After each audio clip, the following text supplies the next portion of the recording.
Shailesh, it's a pleasure to welcome you. This is the 60th year celebrations of IIT Bombay. And distinguished alumni like yourself play a very important role. I have the distinct pleasure of being here and being interviewing distinguished alumni like yourself. One thing I just want to learn off the bat is to understand how alumni like you play a leading role in empowering the IITs across India. I think alumni is a very important stakeholders in any college, in any institution. And we have learned from the power of the alumni in the US universities and UK and elsewhere. Some of the alumni will give lots of money to the school if they have a very good football team. Notre Dame, for example. But alumni are, once you go to an institution of higher learning, where you have been given the skills, professional and others, to make a not good standard of living, but contribute to the society. You cannot terminate your relationship the day you left the school. Your relationship with the school is all the way. And you have to take the interest in that institute as a stakeholder and not just once and done. And if you are good stakeholders, your institution rises. And as the institution rises, you rise with it, and the whole community rises. So one important thing, and I call all my IIT friends and IIT Bombay friends, that what today you are enjoying of IIT brand, you could not have enjoyed if the people, alumni would not have been a key stakeholder in building the brand. Not your own success, but giving back to IIT, participating and suggesting IIT in the strategy way. I mean, the IIT DA committee, we are giving input, to say, look, now you need courses in data sciences, AI, machine learning, all of that information. We have experts, IITians. Right. But if we don't give it back, it's not necessarily always you give back in form of money, but you have to give back so that your institution rises and your fellow, subsequent students get the best of the best knowledge available. I think it's a very important lesson I learned when I came to US after graduating from IIT and went to the US university to get my master's and doctorate degree. And once I graduated, they reached out to me to help the alma mater. And I was surprised IIT never did, where I spent 5 years of my formative life, and they never asked for anything. And I said, wait a minute, what I have been able to achieve in that 5 years, and my ability to come from a middle-class family and get that education, come to US, and get a graduate assistantship and degrees. And it was done for so little because the university was funded by the government. Right. So we didn't have outrageous fees and outrageous salaries to our faculties, or not a lot of money available for CapEx to provide the state-of-the-art machineries, labs, whatever you call. So I thought time has come that we should reach out and say that we want to help. And I would say every IITian should, because better the equipment, better the CapEx, better the variety of courses, as with the technology changes, and mission is science, technology, and others, then everybody benefits. First, IIT benefits, and because of the IIT brand builds, the graduate benefits, the future quality of the student as the brand builds, better and better come, which contributes to the global economy and also to quality of life in India and here, and which is something that the Western world knew, but for us it was a brand new thing, and that's where the creation of Heritage Foundation, we created a vehicle so that the alumni can donate from US to their alma mater. And so my entire inspiration came that had I had the access to kind of labs, the kind of technology when I was at IIT Bombay, how much further I would have gone in US. because when I came here, it was a day and night difference between the computers in US and the computer we had in IIT Bombay. So giving back and enhancing the institute's quality of education is just helping not yourself, but to the whole community as a whole. Right. So you have been very gracious and generous establishing the Shailesh Mehta School of Management, IIT Bombay. When did you think of establishing a school, and why did you think of that? This is a very interesting question. I'm glad you asked, because often I've been asked this question. So I'll tell you very interesting things I learned. So after I graduated from IIT, from CASE, and I went for my professional career, and I started my career in financial services right away, I realized that my career was progressing very well. And this I'm talking about in 70s, where we had a lot of these issues about glass ceilings and things like that. My career was advancing, but in a funny way I saw I'm getting promotion, but I'm not getting people to manage. So I'm a like analyst, or I'm an officer. I'm a vice president, but my compensation was very good. Everything was well, but I cannot get people to supervise. And then one day I was given a project to help a particular department in the bank, and I had a hard time providing the solution because the manager was not getting it. So I went to my boss and I said, instead of me doing all this work and trying to teach him, why don't you let me run the department? And at that time I realized that they thought I was a technical. I knew how to solve problems, but do I have a leadership skill? Right. Can I manage people? And that gave me the first shock. That one of the reasons I was not getting managing people, because we all IITians are great problem solvers, but are we great leaders? Right.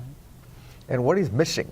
So then I realized that our education was solidly quantitative, but no soft skills development. We were developing the quantitative skills, problem-solving skills.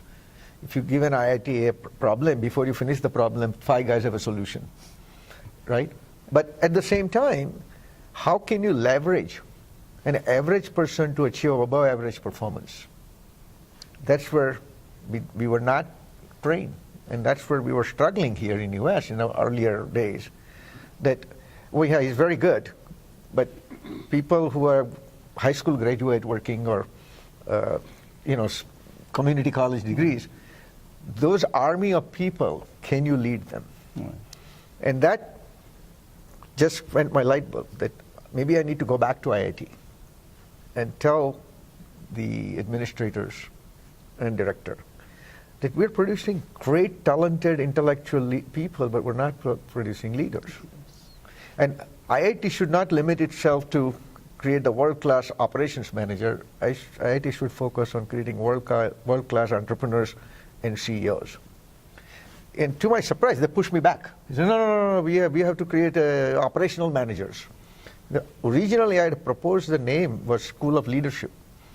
And I got a pushback. I said, no, it can't be leadership. The leaders in India, of course, come from the parties, not from the college. And we'll call it the School of Management.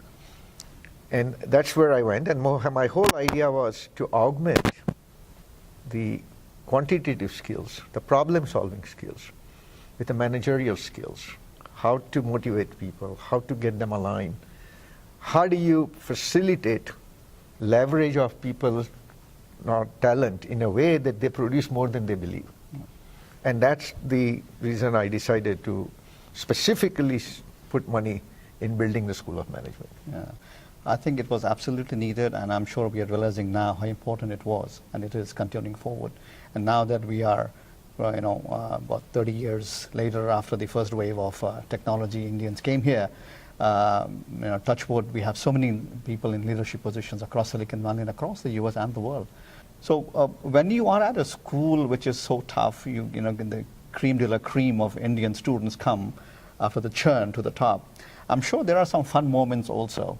Keeping Bollywood aside, I just wanted to share with you, what do you remember, 1 or 2 anecdotes that you can share with us? Oh, yes. Many fun moments, of course, many tough moments too.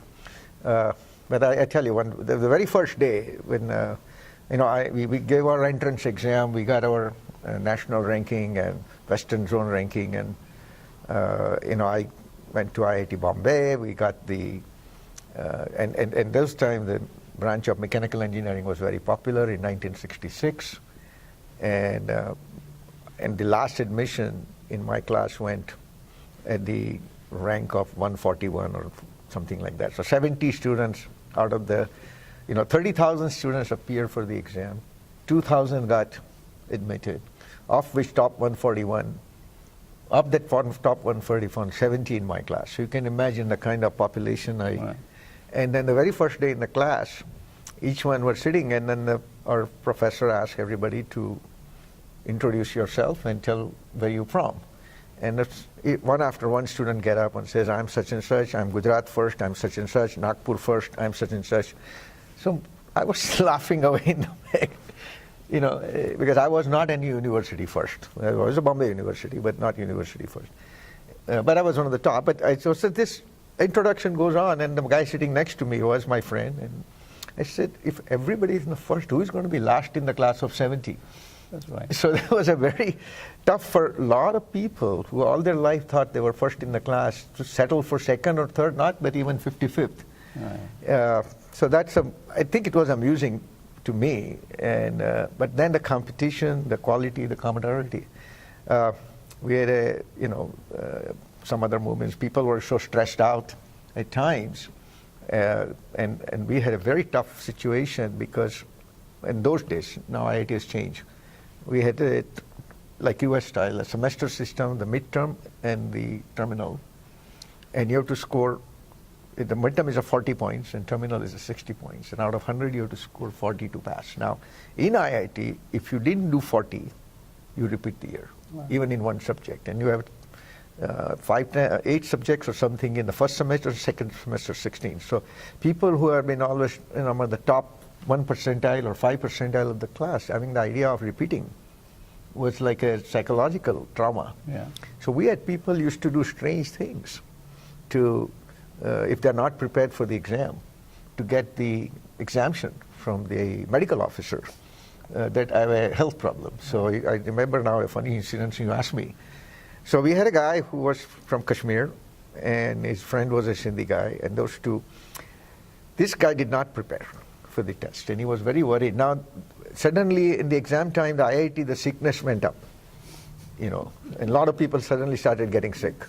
And there's a line outside the infirmary with people asking, and the doctor knew that this is a, drama. And he had said, and then people also smart enough, IITians are smart, the only thing they cannot diagnose correctly is stomachache. This could cause many reasons. So I have a stomachache, I can't do it. And then he will always say, okay, here is a dysentery and here is a constipation. Take this or take this and go. But then they got strict and said, no, you have to have a serious, I'm not going to write a note to give you more time and postpone your term exam later. So people started getting more aggressive. So this Kashmiri guy was so tensed out. So he told the Sindhi, you break my thumb with a hockey stick. Because then he has to give me exemption. This is true story. He did break his thumb. And they both went to the doctor. And of course, the Kashmiri guy with the broken thumb can't do the test. He got the exemption. But then that Sindhi had not prepared either. So he started acting weird in front of doctor and stressed and giving a drama of like, he's become pagal or mad. So what happened? I can't take it. I can't take it. I don't know, I'm ready for the exam. He also got the exemption for total drama. He was nothing sick. He just said, isko mil gaya to mujhe bhi mil jana chahiye na.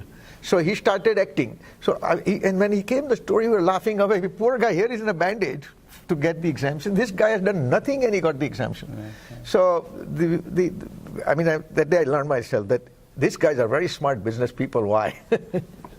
Right. So we had moments like that. We had moments, our hostel events. We had 2,000 students, 2 girls on campus. So, people used to, anytime anybody's sister or any woman shows up, everybody is out in the veranda and say, hey, come on. So people were it's just, I don't know how to describe, but the fun, today it doesn't sound funny, but at a time it was like funny. We had to have an event called Pagal Gymkhana, where we used to run, you have to ride a buffalo instead of a horse. And buffalo race was pretty common. Yeah. And people used to go outside the campus and find the wild buffalo, drag it, and then ride it. You're talking about these IIT students, but the kind of stuff that used to go on. Yeah. So Shailesh, to continue this fun and to make the campus a lot more interesting, as I mentioned earlier, the Shailesh Mehta School of Management is going to continue to grow and continue to benefit. And today you're making big announcement by contributing another $1 million to the school to, I think, focus on the executive program for the school. Just wanted to learn from you, what is this initiative going to help and how you think it will grow? So this is an initiative in work for quite some time. And what we realized that the School of Management gave the master's degree to the student, full-time student. But India was developing, as the Indian economy grew, need for various corporate executives who not necessarily went to IIT or gone to some business school. And the corporations were sending them for executive MBA program abroad. Depending on the level you work in a company, you can go to the Harvard executive MBA program or you can go all over the world. And we developed the concept that why not we launch an executive MBA program and expand. The difficulty was three front. One, we did not have the infrastructure because executive MBA program is a weekend type program. And you're talking about people at a very high corporate level, so the classroom, the facility, has to be proper. Second, it's a, very high cost program. We also decided in Washington University, which is one of the top well-ranked university in the US, to do a joint program because they can supplement the faculty, because we didn't have the faculty completely to meet this need. So the program was conceptualized, and a lot of credit I give to the IIT's people to put it together, and we launched it. And the program was run at the Taj Residency, Bandra, on a weekend. And there was a Harvard also ran an executive MBA program in India, and they had Taj Residency build the classroom at their specification. And we used to rent that classroom to run our executive MBA program. To my surprise, the IIT Bombay School of Management Executive Program became very successful. We got, and this is the program, more often the corporate pays the fees, sending their executives. So the fees were like in 30 lakh rupees. So it's not like a small amount of fees, and we still got full enrollment. Not only that, but we attracted almost 30-40% of the students from outside India, from Singapore, from Middle East. And it program became demanding. And then one consistent feedback we got from this executive that we don't like this program being run in a hotel. We want to be in the IIT campus, because many who have not gone to IIT, they view going for an IIT Bombay executive program is an added value to them. Because by now IIT Bombay, as you know, is an institute of preeminence in India. So to have your certificate say that you have IIT Bombay Executive MBA, but if it's learned in a hotel, you don't feel fulfillment. So that we need a CapEx to build this. And that's where I said the program is successful, the demand is there, why don't we build a, right. And Bombay is a, landlocked, there's not much land. So we evaluated the Shailesh Mehta School of Building and say it has a solid foundation, we can easily put an extra floor and build. So we said, let's replicate the classroom exactly the way it is and build it. But where the funds will come from. And, and I take serious interest in the school's advisory boards and so on. So I said, look, if you are going to build it, I will write the first check, a substantial amount, and then I decided to just give them $1 million so that nobody can come and say it's not enough, it's not enough. You start the project, and today this construction is going on a full-fledged. And I think it's another thing we are doing because we are helping India not to send their executives overseas and India always will prefer to say foreign exchange. Let them learn in India. And the quality of education is comparable, if not better. So I said, okay, I planted the seed for the leadership qualities. Now I'm also planting a seed to people who are in executive position and need to learn the modern management techniques. We have an issue of diversities, we have an issue of workplace, quality of health, environment. Those days are gone where, you run a company with not having a social responsibility. So some of this thing is coming together. So the way I felt about leadership, but today I feel in the workplace, the diversity, the clean workplace, all the soft element rather than go get the job done, So this program will help, again, marketing and some soft skills on social and other sciences.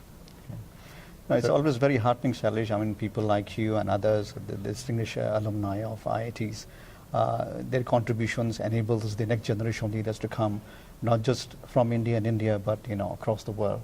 So it's very gratifying to learn that. It's such a pleasure to have you here and to share your thoughts. Thank you so much for coming. Thank you so much, and it's a pleasure for me too. Real Mateen, always pleasure talking to you. Thank you.